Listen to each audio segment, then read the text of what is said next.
Do you live for Sunday dinner and that slow-cooked all-day flavor of a pot roast that falls apart with a dull spoon? Thanks to Omaha Steaks, I'm never shy about the proteins when it comes to Sunday dinners at our house. Every steak is aged to perfection to maximize tenderness and hand-cut by master butchers in America's heartland. Get 50% off the world's best everyday protein.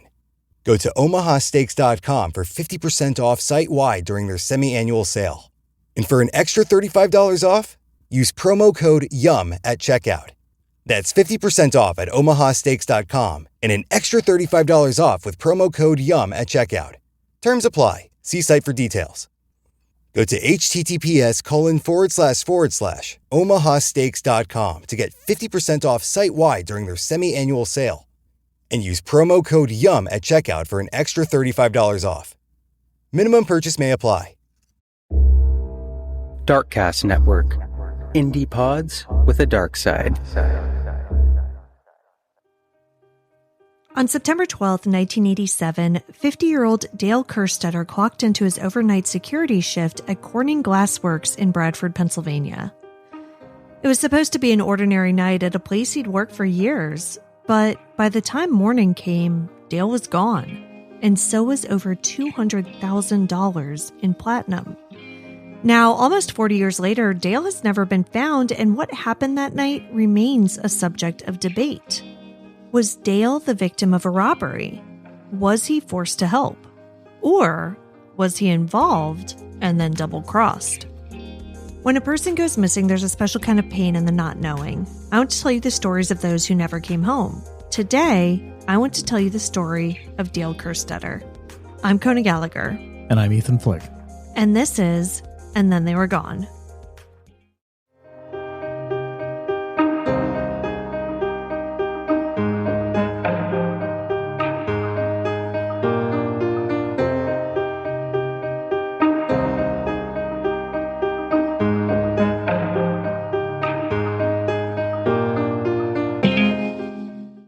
Welcome back, everyone. Welcome back. Thank you for joining us once again. I'm Kona. And I'm Ethan. And we're the husband and wife team behind this podcast. Each week, I tell you the story of an unsolved missing persons case. Ethan doesn't know anything about the case going into the episode and is here to provide his reactions and questions in real time, hopefully asking some of the same ones you have at home. What makes this case so interesting to me is the ambiguity of it. This happened nearly 40 years ago, and still, no one can really agree on what exactly did happen. I'm getting a real, D.B. Cooper vibe from it already. Obviously not jumping out of an airplane, but, right. I'm getting, mastermind robbery. Yeah, and that's what a lot of people think, especially people who work for Corning. But there are plenty of others who think the exact opposite, that Dale was just in the wrong place at the wrong time. He could have gotten double-crossed, or he could have just taken the money and run and started a new life. But before we get into this wild story, we've had a bunch of people join us over on Patreon, so we want to take a minute to give some of them a shout-out. Thank you to Lauren M., Michelle W., Jilly, Prenix, Lindsay H., Leah, and Jill I. We really appreciate your support. Thank you all so much. As a reminder, if you'd like to get our episodes ad-free and sometimes early, you can join us over on Patreon at any level, starting at just $2 a month. You'll also get a free copy of the ebook that I wrote. So now let's get to the story of Dale Kerstetter. Dale Kerstetter was born on March 7th, 1937 in Pennsylvania. He spent nearly his entire life in Bradford, which is close to the New York border and about 80 miles from Buffalo. Dale did what many young men of his generation did. He married a local gal, Nancy, and joined the Air Force. When he came back, the couple settled in Bradford and had 6 children together. Cindy, Penny, Bonnie, Wendy, and then twins, Susan and Al. Good God. Yeah. That's a lot. It's a lot. But his kids speak so highly of him. They've done interviews over the years and said he was just really the best dad. They said he was the dad everyone would want. So Dale was outdoorsy. He enjoyed hunting, trapping, skiing, and even skydiving. He apparently shattered his ankle so badly during a skydiving trip that it had to be put back together with pins, But that didn't deter him. His children have said that despite his mild-mannered appearance, their dad was a bit of a thrill seeker. But more importantly, they also say he was a devoted father. And he was just, in general, the kind of guy who showed up for other people. Heather Grotman is the author of the Lost and Found blog, and she has an excellent 2-part series on Dale's case. And she was able to interview both Nancy and Dale's daughter, Penny. In it, they talk about how a family with 7 kids who lived near them went through hard times after the father was in an accident and became incapacitated. Dale brought them food and always made sure that those kids had what they needed.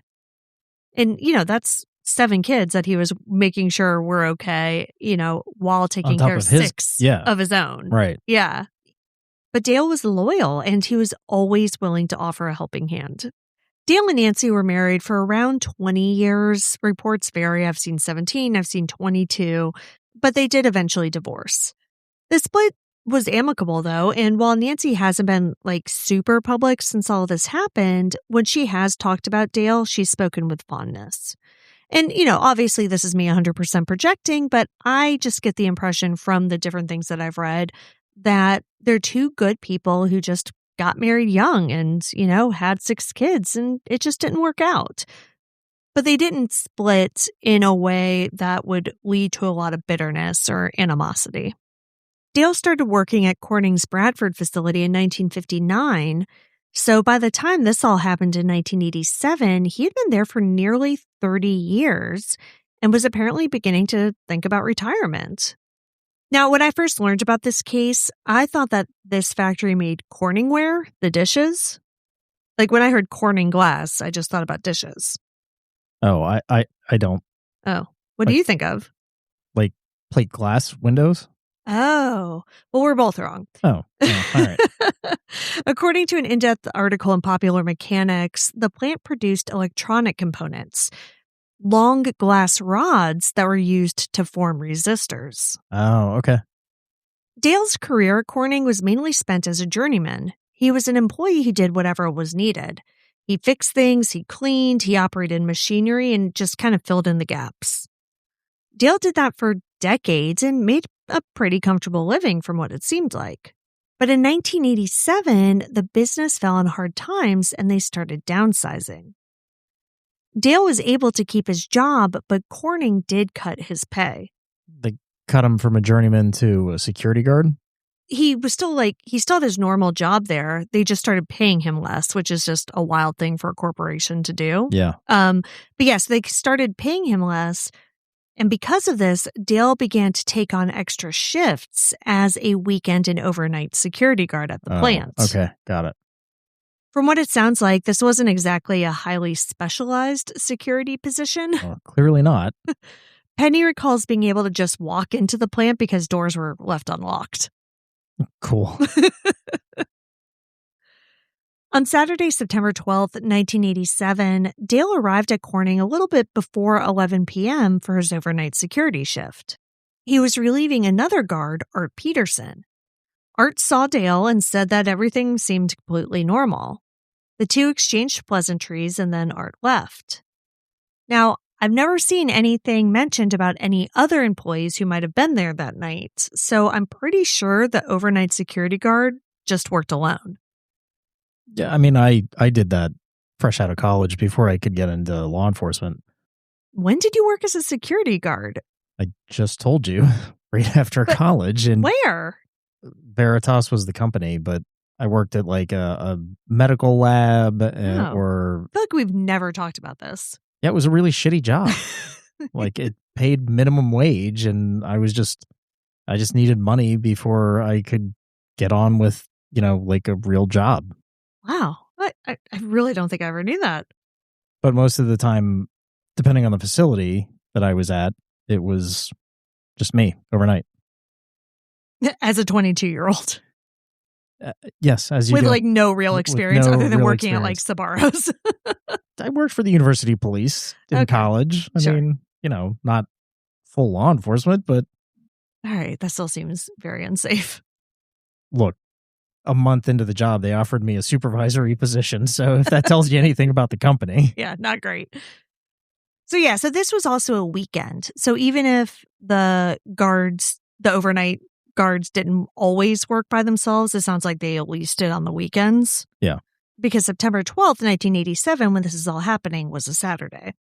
Now, because the security guard apparently worked alone, he's supposed to do a phone check-in with the main factory every hour after completing rounds. Dale made his first check-in at midnight, but then nothing.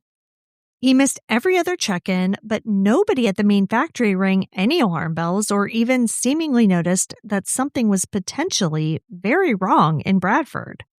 Maybe they thought he was just sleeping. Still, I mean, should you check on like a guy who's either there alone and potentially in trouble or not doing his job? Yeah, I don't know how many factories or like satellite facilities they had to check in on. Maybe it just fell under the radar. Well, yeah, but then why are you having them do these check-ins if nobody's going to pay attention? I mean, I agree. I'm just saying. So it was the next morning when the daytime security guard, John Lindquist, arrived around 7 a.m. to relieve Dale that somebody finally realized that something was wrong because Dale was not there. John started to look around for his colleague. One of the first places he went to was the cafeteria area. There, he found Dale's lunch pail with his uneaten meal, along with his newspaper and his set of keys to the plant. John then went outside and found Dale's truck, parked exactly where it should have been, with the keys still in the ignition. I know, and you just made a face, and yeah, I mean, that does seem strange, but Dale's daughter, Penny, has said that Bradford was the type of place at that time where it wasn't unusual at all for people, including her father, to just leave their keys in the ignition. Okay. It's a different 1987 than I remember. Yeah. Okay. Inside the car, they found a carton of cigarettes. Dale was a huge smoker, and an empty gun holster. The gun holster is another item that may seem alarming on its face, but was also completely normal. The security position was unarmed, but Dale reportedly carried his personal .22 when he was on shift. Though it does seem, to me, to be a little odd that he would take in the gun without the holster, but I'm not a gun person, so I don't know if there would have been a reason. No. Right? Like, if you have a holster, like, why would you go tuck it in your pants or whatever people do in movies? It's a good way to get yourself shot. Yeah. So, like, that did strike me. So you also think that's weird? Yeah, if you have a holster, put it in the holster. Yeah. Like, I don't see what the purpose would be of not putting it in the holster. The only thing I could potentially think of is because it was an unarmed position, he wasn't supposed to have a gun. So maybe he was like trying to hide that he had a gun. But it's not like any bosses were there. It's just the other security guard. And I could not imagine that they would care. I don't know. And I mean, I don't have answers on that. Like, that's just one of the many weird things about the story. The only unexpected item in Dale's truck was a bag that has been described as a day pack. According to Dale's family, he never carried a bag like that, and they're not sure that it actually belonged to him. Unfortunately, that item appears to have been lost along the way. And I've never seen any reports of what was in the bag, and Dale's family doesn't know anything about it either. So, like, there have been speculation that it did not belong to him, but we don't even know what was in it. Interesting. Okay. So at that point on Sunday morning, everything is indicating that Dale is inside the plant somewhere because all of his stuff is there. You know, his car is there. Everything's there. The problem was the Corning plant was huge, around 112,000 square feet. Damn. So finding Dale wasn't an easy feat. The initial thought was that Dale had like a heart attack or had fallen or something along those lines and was in need of medical attention. So John started looking everywhere for him but found no trace of his coworker. It's unclear if John called in reinforcements to search or like if anybody else was working there on Sunday who was maybe helping, but it has been reported that an informal search went on pretty much the entire day, and when Dale wasn't found, the police were finally called at 5 p.m. 5 p.m. Wait, on when? Sunday. So Dale came into work at 11 p.m. on Saturday. Right. He made his check-in call, allegedly, at around midnight on Saturday/Sunday. Mm-hmm. Nobody heard a word from him. The next security guard, John, came in at 7 a.m. on Sunday, found all of Dale's stuff, looked around the plant all day, unclear if he had help, couldn't find Dale.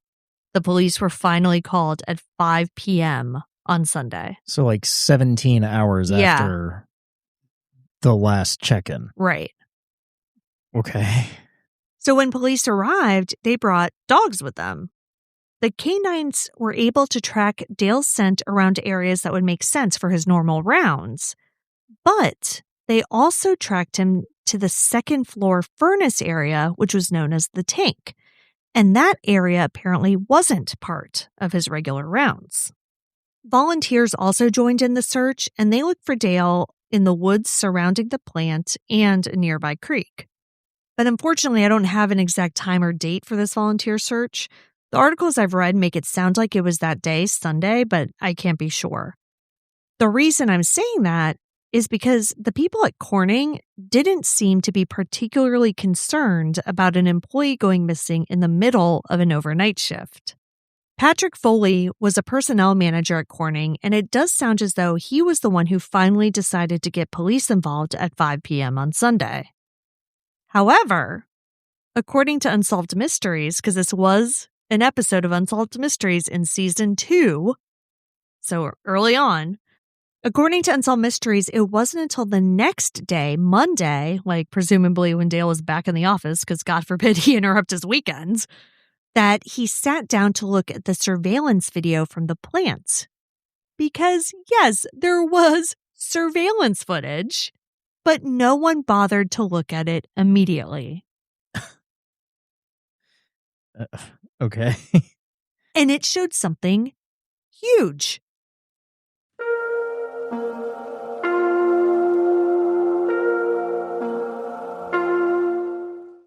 Patrick Foley told Unsolved Mysteries what he saw on the tape, which, it should be noted, wasn't really a video. It was a compilation of still images captured every few seconds from 3 different cameras, essentially making it a time-lapse sequence, not a smooth video. In 2019, Bradford Township Police described the surveillance video as poor quality and, quote, mostly unrecognizable, end quote.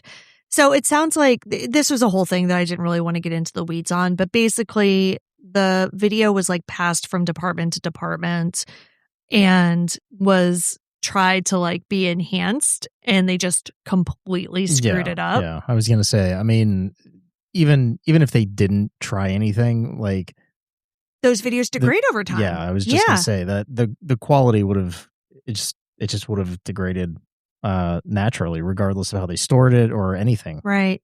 And if they viewed it many times, that would make it degrade even faster. Yeah. So it, originally, of course, was at Corning. Then it went to local police. Then I think it went to Pennsylvania State Police. Then it went to the FBI. And then like it went back to Bradford. But like it was just a mess. Yeah. But, back in 1987, when it was first being viewed, it was clear enough to see a couple of really important things. Nothing that would tell the whole story, but things that did give very important clues. Okay. So here's what Foley said, the personnel manager. Quote, "The first thing I saw was a masked man in the back of the plant in the one area.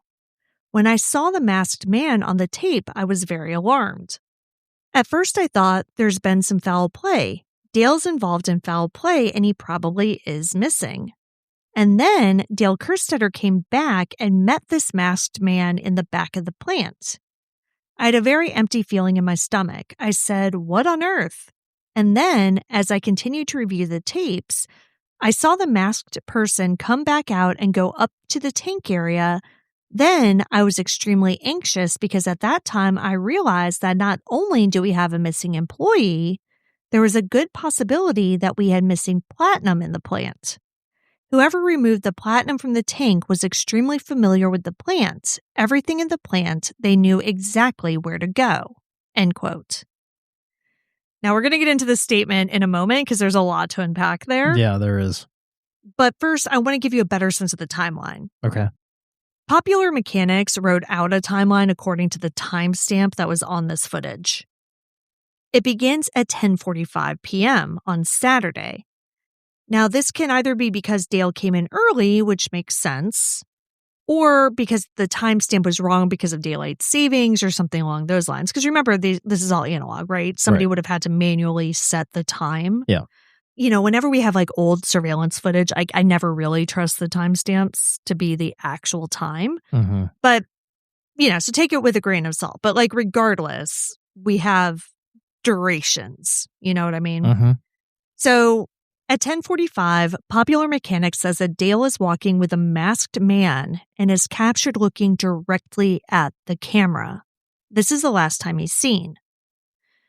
11:19 p.m., the masked man enters the kiln area where the platinum is and works for about 35 minutes removing metal and returns to the kiln multiple times, spending roughly 2 hours at the facility. 12:51 a.m., the masked man uses a hand truck to move what looks like a plastic-covered load out of the plant. 12:53 a.m., the footage ends with camera 3 showing the man re-entering the plant, appearing to return the hand truck, after which he is not seen again. So, okay, let's talk about a few things and let's tackle them in order and start with Patrick Foley's statement. He said, quote, "He probably is missing," end quotes. Well, I mean, I think that's been established at this point. Yeah, because by the time he was even watching this footage, it was Monday. Yeah. And Dale hadn't been seen since Saturday. But Foley didn't really seem to see that as like worrisome at all. And according to police reports, Foley said that the reason he waited all day before calling the police on Sunday was because he thought Dale had just taken off to go drinking. I mean, is that something that was common for Dale to do? I've never seen anything saying that was common for Dale to do. And remember, Dale's truck, keys, cigarettes, and lunch were all at the plant. Yeah, and not just the keys to the truck. You said The the keys keys to to the the plant. Right. Like, that's pretty irresponsible. But this 27-year employee went off, left everything behind to go drinking, I guess.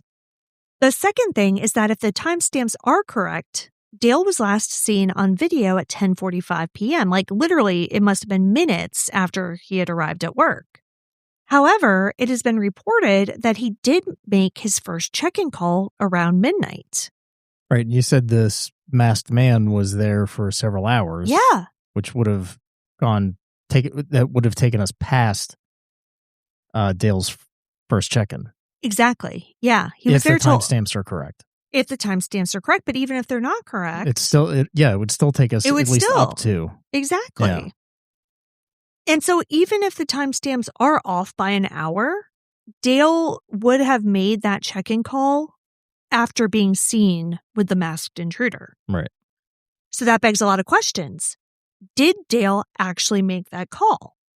Because again, the reporting on this and Corning has been so weird that like, I don't even 100% accept that midnight call as being fact. Okay. So did he even make that call at all? Was that call made? Period. Is one question. But if it was, why didn't Dale say what was going on? Well, in the I know it's not actual video footage, but it's stills, but the way what's his name described it, it didn't seem like the masked intruder really forced Dale to do anything. Well, we're going to get into that in a little bit about like kind of how different people have interpreted that video and especially that moment where Dale looks directly into the camera because people do interpret that differently. But yeah, I mean, there's no violence on the film at all. You know, there's no like punching or restraining or Dale putting his hands up or like anything like that, right? Like nothing is seen on the video that shows that Dale was necessarily like ambushed or taken by surprise in some way. Yeah, or in distress at all. Right. So This footage, like I said, was viewed for the first time by a Corning employee the Monday after Dale went missing, and then it was passed around from department to department for years. It was never released to the public. It was only released to the public in, I believe it was 2019, but really just a few years ago in either case. And by the time it was released to the public, it was like almost impossible to see. There was somebody not related to law enforcement or anything who did try to clean up the footage. And based on that, some people believe that there might have actually been 2 masked intruders. So one of the theories is that, when this call was made at midnight, if it was made, the one person was in the kiln stealing the platinum. The other person was with Dale and either forced Dale to make the call or made the call himself, right? Posing as Dale. Mm-hmm. So that's just a lot of questions right there that we don't know, right? So the other thing we need to talk about is the platinum. Now, as you may imagine, the Popular Mechanics article really leaned in and went in depth as to why platinum is used in that kind of manufacturing. But the quick version is that it holds up to extreme heat and corrosion. At this particular plant, the raw materials were melted in a large kiln. Then the molten mixture was fed through platinum components that helped form canes that were used to make resistors. But here's the important part as it relates to this story. The kiln section containing the platinum was gated, covered, and protected by insulating bricks, meaning that if someone wanted to steal the platinum, the thief would need tools and time to carve bricks away and cut the platinum free. So we're not talking about someone just snatching a loose piece of metal. We're talking about someone who knew where to go, what to cut, and how to do it. So an employee. 100%. Yeah. There's no other logical possibility. Right? It's either an employee of that plant or an employee of another very similar plant who just knew where things were and knew how to get things done. So obviously, this is why when Dale disappears the same night, the case immediately turned into a question of who had access and who knew where the platinum was and how to get it. But the main question that has been haunting this case for nearly 40 years is, was Dale a victim or was he a co-conspirator? Now, we can't say from the footage alone whether Dale was under threat or cooperating. Some people have seen the still of him looking directly into the camera and seen it as fear, as is somebody going to come help me look. They even say that the way the 2 men were walking, and again, this is just multiple stills, so it's hard to really tell, but they say it kind of looked like the masked intruder could have been pointing a gun into Dale's back. However, other people, mainly those from Corning, have looked at this same footage and seen defiance. More of a, I'm stealing your platinum, what are you going to do about it kind of look. Interesting. Okay. So since we can't determine what was going on based on the footage, let's look at some of the other potential clues. Let's start with the hand truck. Now, this has been a source of debate since the beginning, and it probably always will be. At 12:51 a.m., the intruder is seen exiting the plant with a fairly large plastic-wrapped object or objects on a hand truck.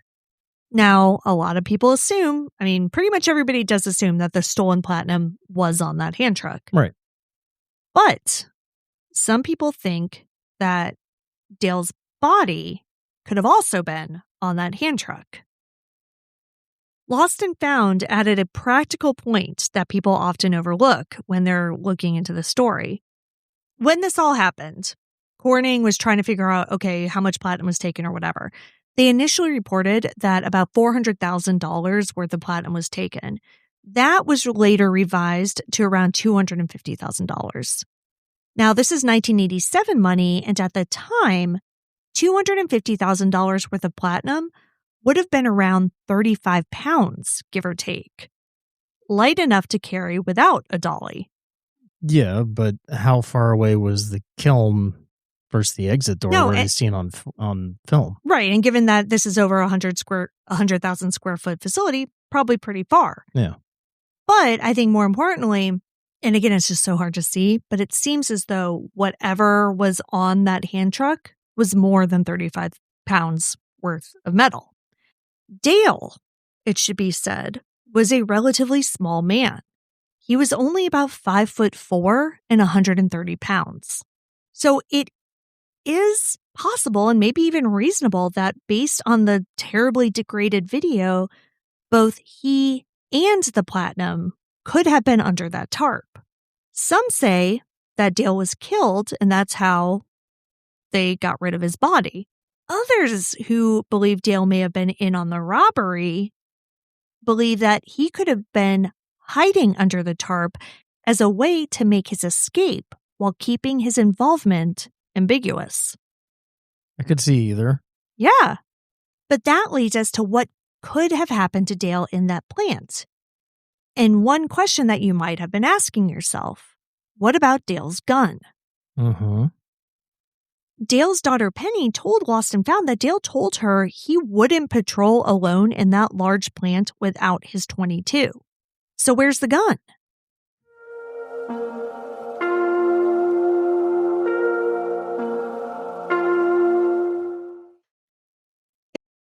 This episode of And Then They Were Gone is brought to you by Progressive Insurance.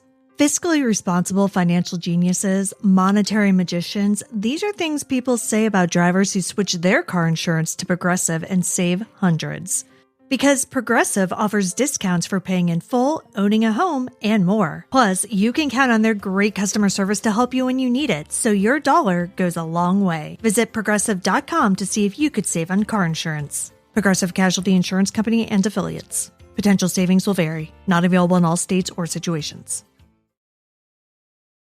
Did you eat? That's usually the first thing Ethan says to me when he gets home because honestly, some days I just can't even deal with it, so I don't. Luckily, Factor makes healthy eating easy with fully prepared meals designed by dietitians and crafted by chefs, so you can eat well without the planning or the cooking. Their meals include lean proteins, colorful veggies, whole food ingredients, and healthy fats. And you can choose meals that fit your individual goals, whether that's healthier eating, calorie management, or more protein. They also have 100 rotating weekly meals to keep things fresh and delicious through the winter. Factor meals are always fresh, never frozen, and ready in about 2 minutes. Ethan's been loving them too. He works a crazy schedule, so it's so much easier to just take these Factor meals instead of worrying about meal prepping on the weekend, which is the last thing anyone wants to do. So if you want to try it, you can head to factormeals.com/ATTWG50OFF and use code ATTWG50OFF to get 50% off and free breakfast for a year. Eat like a pro this month with Factor. New subscribers only, varies by plan. One free breakfast item per box for 1 year while subscription is active.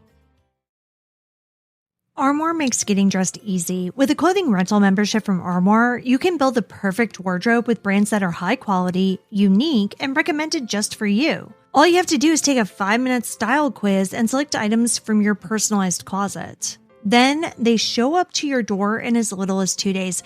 And let me tell you, I'm on the other side of the country and they still got here super quick. Then when you're ready for new clothes, you just swap them out. I'm an elder millennial, and so jeans are kind of like the thing that I can't figure out right now. And so in my new bag that I just got, I ordered 2 different pairs of jeans because I'm still trying to figure out what actually works for me. And I love it because I can rent high quality designer clothes without having to make that financial investment. Plus, there's no laundry required and no time wasted shopping. So right now, my listeners can give Armoire a try and get up to 60% off of their first month. That's up to $150 off. Just visit armoire.style/ATTWG. That's armoire.style, ARMOIRE.style/ATTWG to get up to 60% off your first month and never worry about what to wear again. Try Armoire today. If Dale voluntarily disappeared, why leave the holster behind and take the gun? I mean, honestly, in any scenario, why leave the holster behind and take the gun? I'm still stuck on that. I mean, the only thing that I can think of is concealability, but Yeah.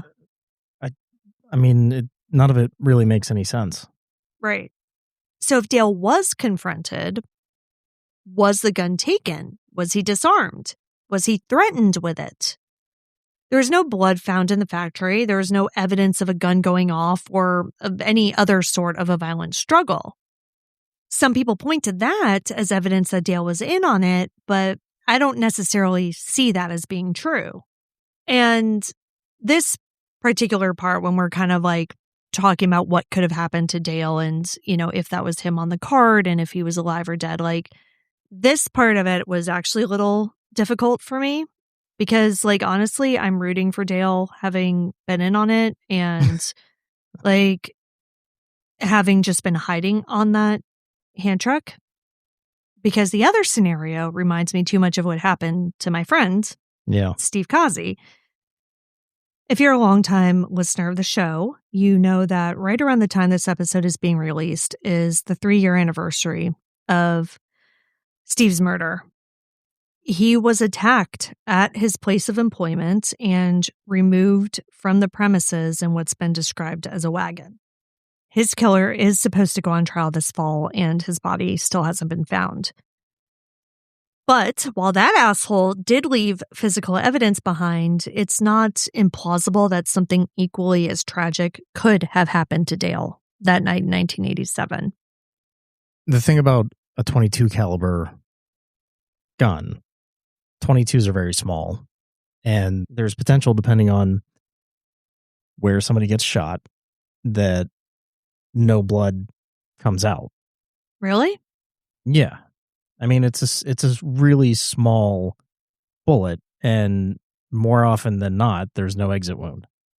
So the thing that makes a .22 lethal, like if you do a headshot, it will go in and then bounce around on the inside of somebody's skull, basically destroying the brain and killing them. But it's a really, really small entry wound and no exit wound. So not a lot of blood, if any at all. Oh, so he could have been shot and there just wasn't any real evidence left behind. Potentially, yeah. Wow. Especially if it was a revolver where the shell casings would have stayed in the gun. Yeah. The intruder or intruders knew that they had plenty of time. So even if there were shell casings, they had time to pick them up. Right. And make sure they found everything. Yeah.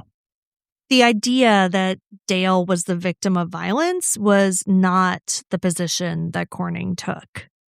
From the beginning, they threw Dale right under the bus and worked under the assumption that he was a thief, not someone who potentially died on their watch.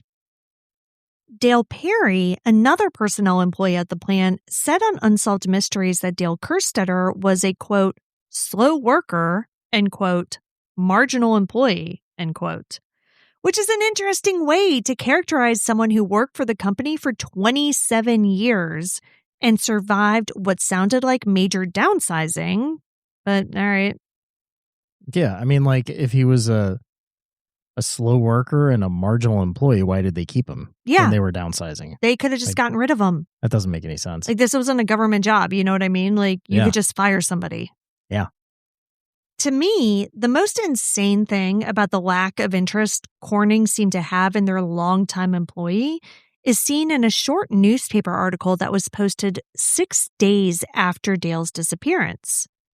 It talks about how platinum was stolen from the plant, but makes no mention of the man who also went missing that night.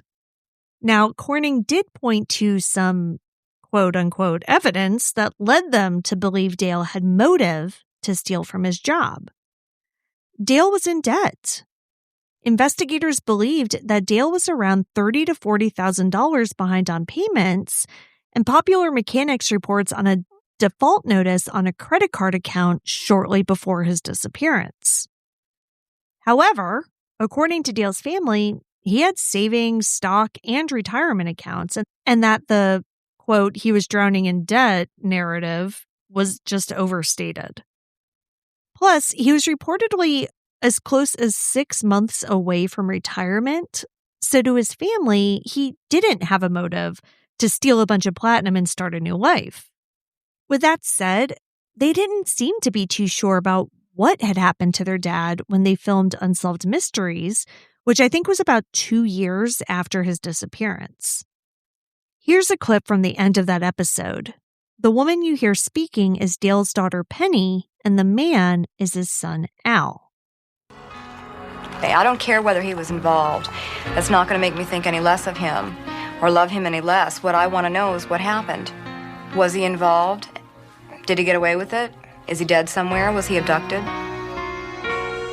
I don't think he'd do it unless he planned on coming back someday. If he's alive, which I think he is, he's either in Canada or I'd say in Australia. And I figure in 7 years when the statute of limitations up, he'll come back scot-free and they won't be able to touch him. So, okay. Canada or Australia? Like, yeah, right? Those are two very, like, Canada's real close to where they were. Yeah, I mean, just like an hour away. Yeah. And so that's very specific and interesting. Also, 7 years when the statute of limitations is up, like, well, that's already gone.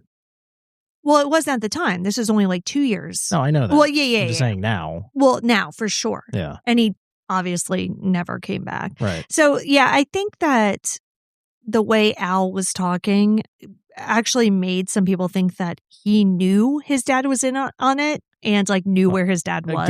Again, those are two very specific locations that are not. I mean, Canada, yes, that would make sense.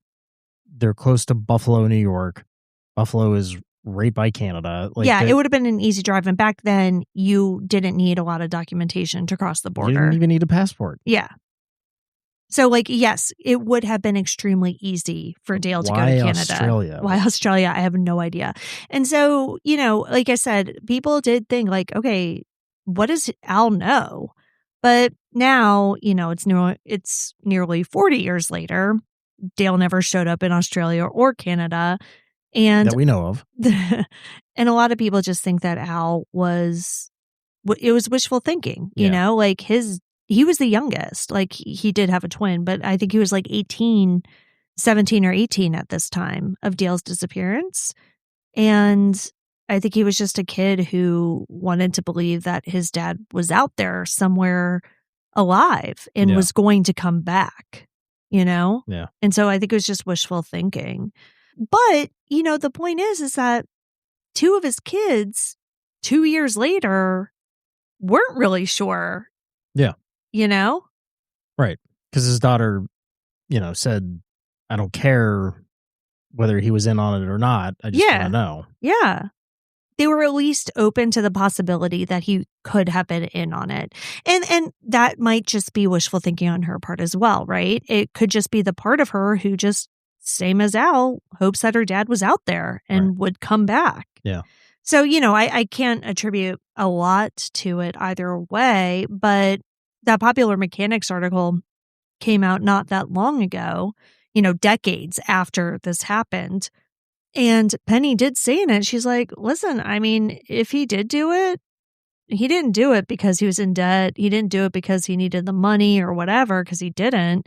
She's like, yeah, I could see him doing it for the thrill.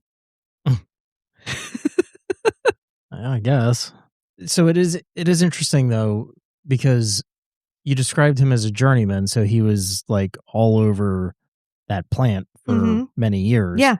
He would obviously have intimate knowledge about where the kiln was, but 100%. that doesn't necessarily mean he would have knowledge about how to get into the kiln or even what was necessarily in there.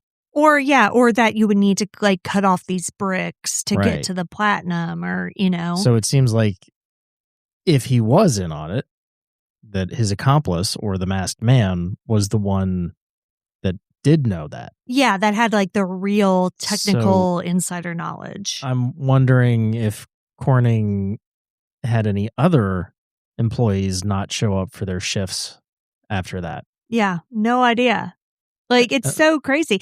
But I mean, personally, what I would bet on, I wouldn't bet on it being a current employee. I would bet on it being an ex-employee, probably one who was let go during the downsizing. Yeah, probably. You know? It was just like, fuck this place. Fuck their platinum.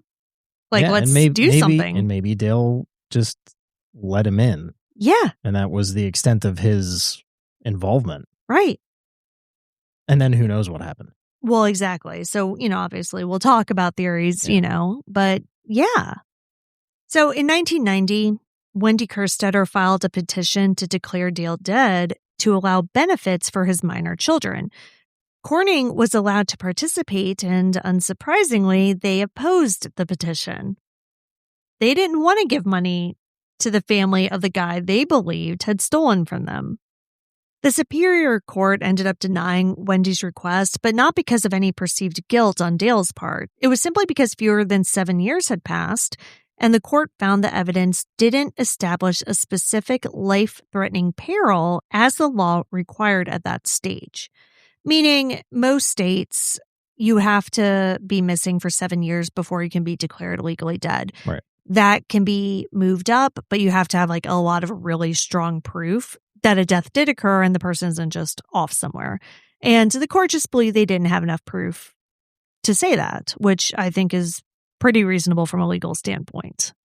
It wasn't until July 2014 that Penny succeeded in having Dale declared legally dead and that Corning was ordered to pay a portion of benefits plus interest.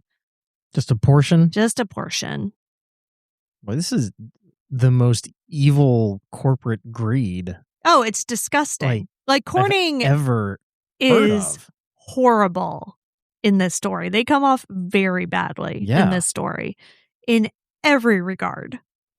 There's no evidence that Dale was involved. No. There's no evidence that he even made it out alive. No. They're just going strictly on vibes. Yeah, they're just oh, well, he must have been in on it. Yeah.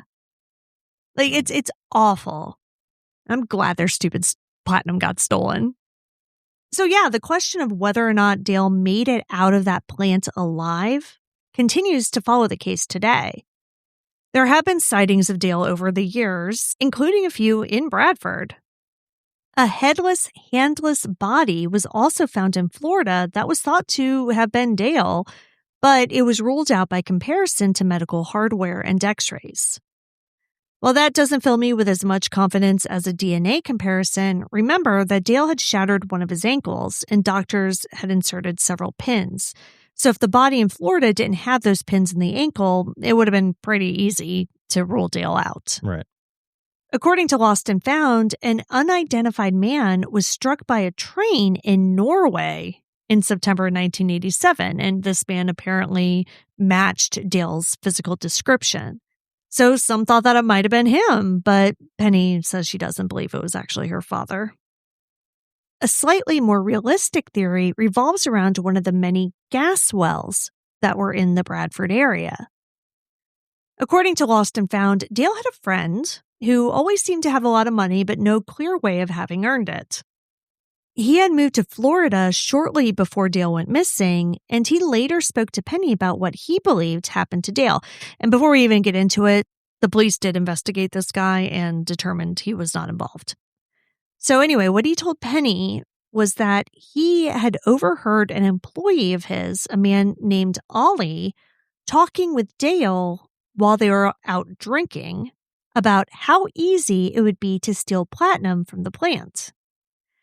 This friend believes that Dale was a co-conspirator, but that Ollie double-crossed him, killed Dale, and put his body down a 6,000-foot gas well. Interestingly, Bradford police said that a young man in jail, not Ollie, said that he knew where Dale's body was and that it was down a gas well. It's unclear if Bradford PD ever investigated Ollie, but by the time Penny heard about all of this, he was dead. It has been reported over the years that some gas wells have been searched in the area, but there are apparently so many around there that it almost certainly hasn't been a comprehensive search. Of course, the major debate in this case was whether or not Dale was an accomplice at all. But another interesting debate is how easy platinum would have been to fence. Pennsylvania State Trooper Max Bizak was called in to help with the case 3 days after Dale disappeared. He told Popular Mechanics that the platinum was of such a high grade that melting it down would have entailed a special machine, saying, quote, "All the places I contacted had no means or facility to melt that down," end quote. Right. So who do you fleece platinum to? Exactly. Well, that was his question. He was like, well, I'm not sure that these guys could have gone out and started a new life because I don't know that they could have actually gotten any money for the platinum that they stole. Right. You're not talking about platinum rings. You're talking about huge chunks of metal. Right. And so Max Bizak said that like he called a lot of places that dealt with metals. And they're like, yeah, no, we can't do anything with platinum like that. They're like, we get platinum from people bringing catalytic converters. Right. Not this like high grade industrial, whatever, right?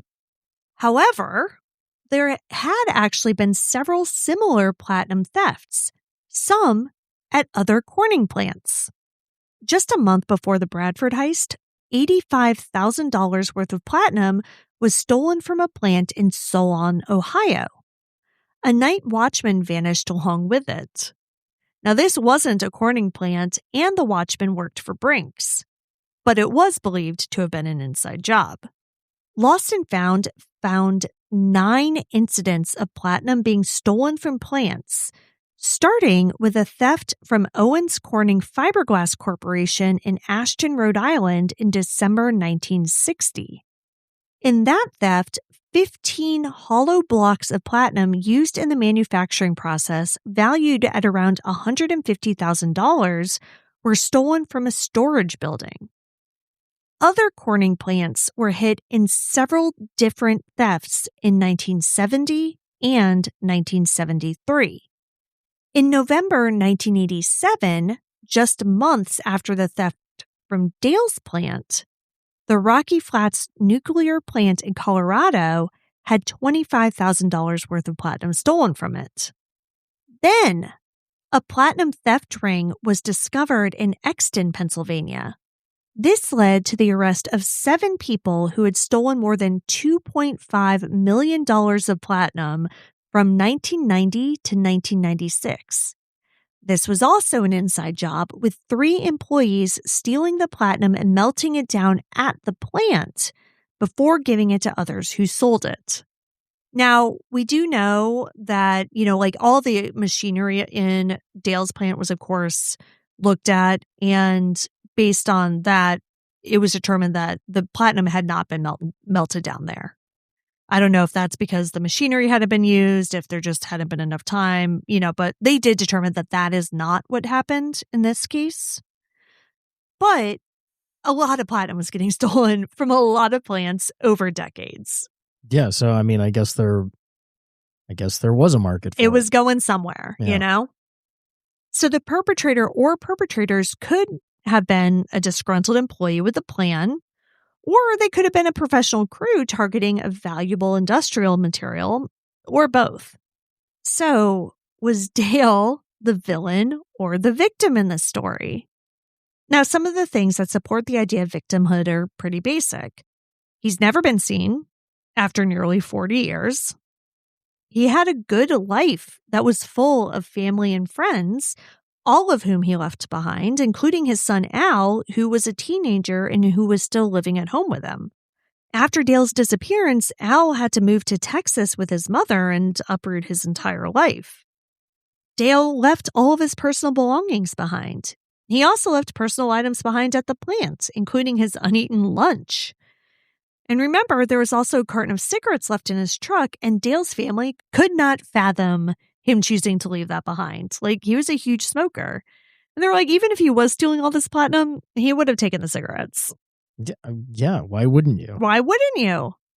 But there are also things that point to him being involved. In order for the theft to have happened in such an efficient manner, there has to have been insider knowledge. And we did kind of talk about this. Like, that knowledge could have come from Dale. It could have come from the masked intruder, or both. Right.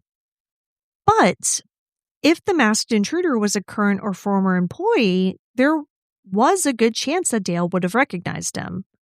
So if Dale wasn't involved, that in and of itself could have been a motive for murder.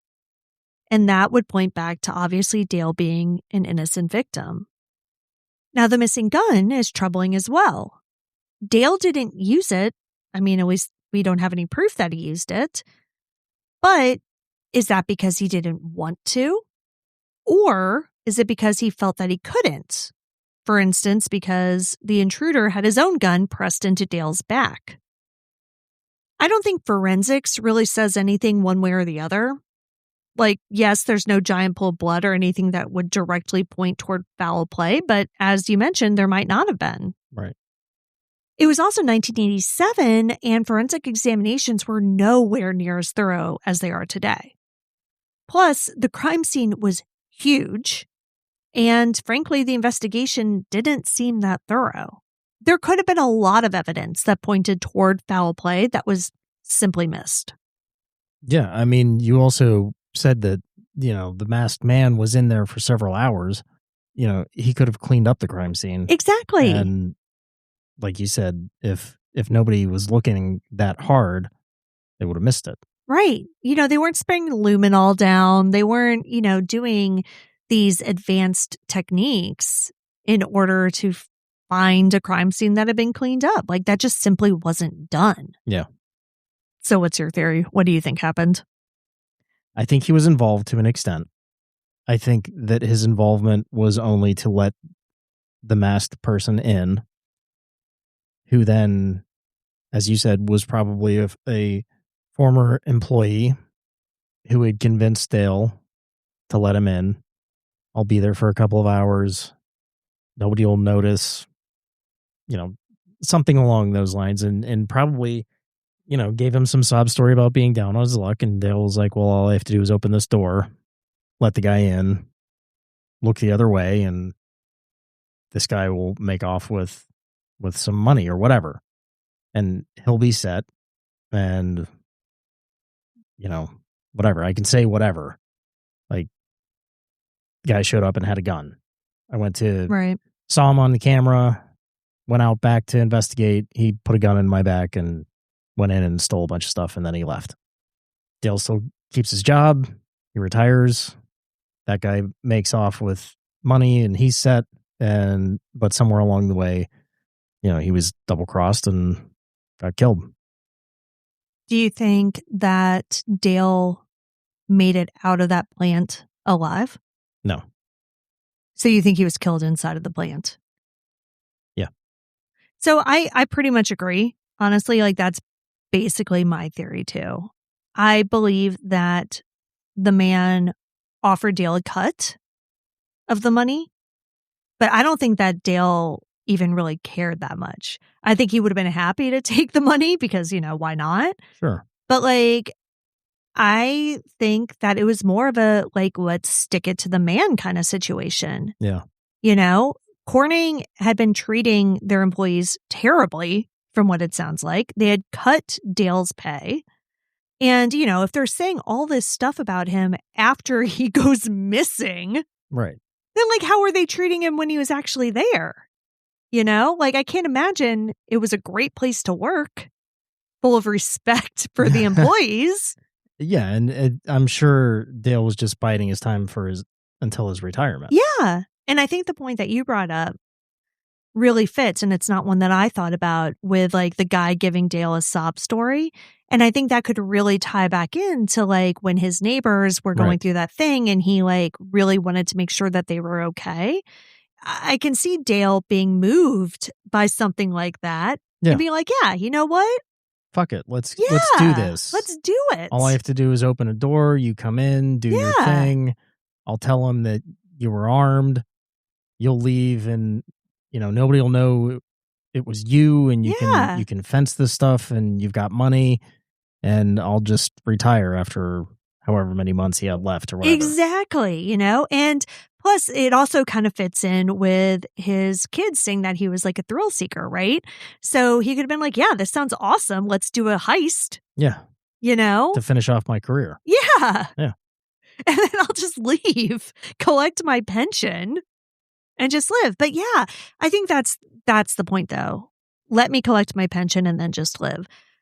I don't believe that any version of this plan that Dale may or may not have had didn't end with him going back home.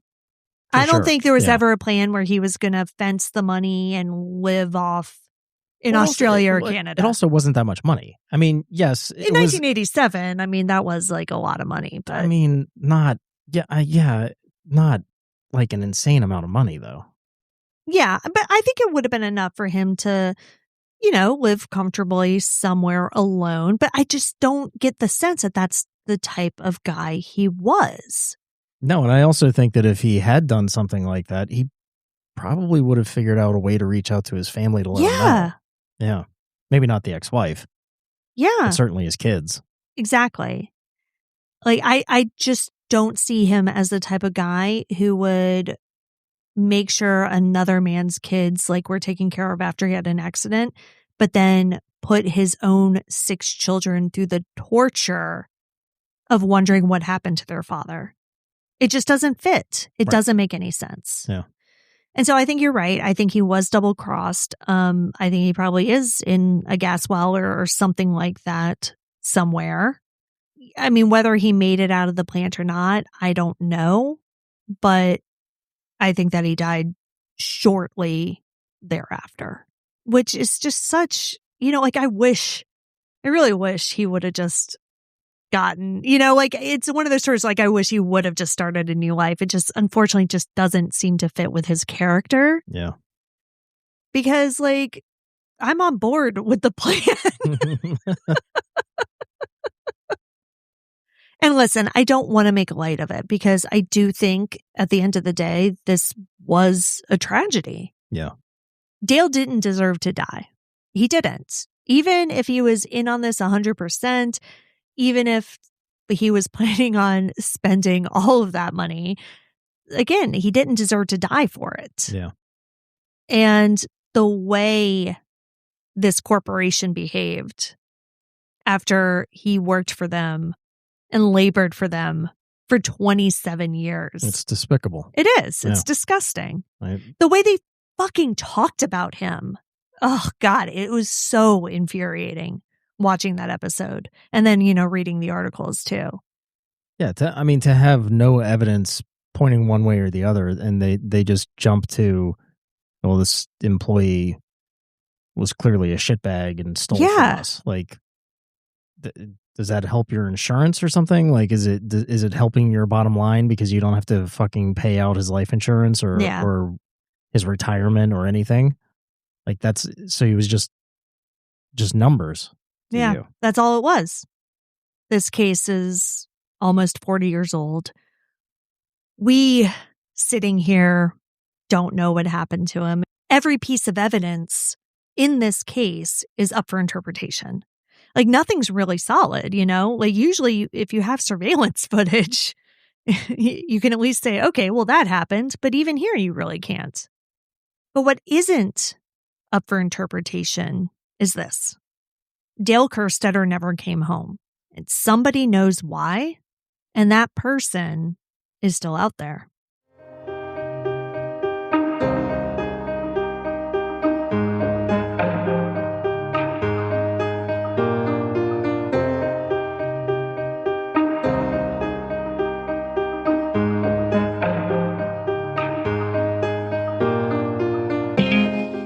Dale Kerstetter has been missing from Bradford, Pennsylvania since September 13th, 1987.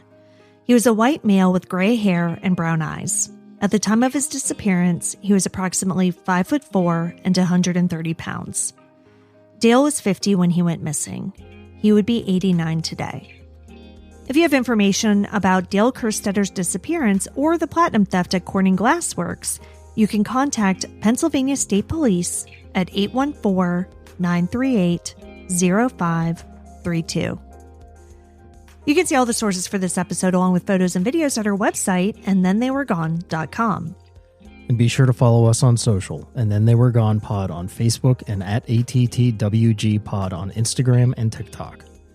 If you like what we're doing, please subscribe and consider leaving a 5-star review on Apple Podcasts or Spotify. It will help new listeners find us. And the more people that listen, the more chances we have of bringing someone home. And we'll see you here next week for a brand new episode. See you next week. And Then They Were Gone is hosted by Kona Gallagher and Ethan Flick.